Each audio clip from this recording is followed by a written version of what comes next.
Next, third quadrant, same, join this point. Angle is here now. Okay, now angle is here.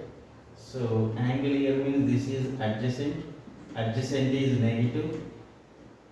Adjacent is negative. Hypotenuse, all condition is positive.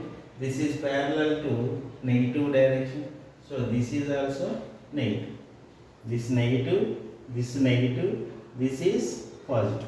Okay, third condition what? Third quadrant 180 plus theta. Third quadrant 180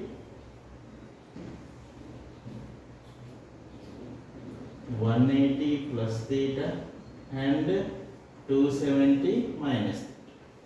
Okay, 180 plus theta, 270 minus theta. Angle is here means this is opposite, this is adjacent. Opposite what? Negative. Opposite is negative. Adjacent also negative. Negative by negative cancel only. This is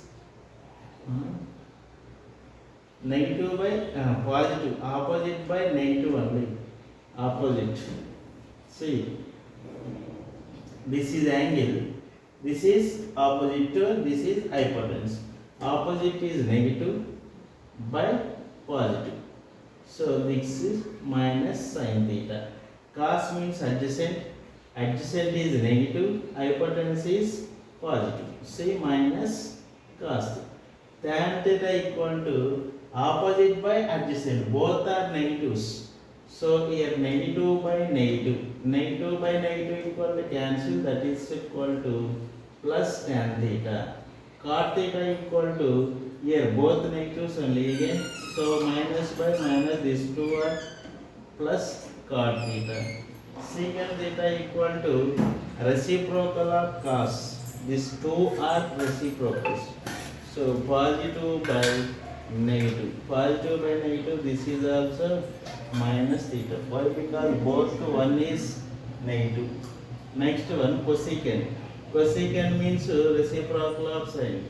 Positive by negative. Positive by negative equal to minus cosecant. In this third quadrant,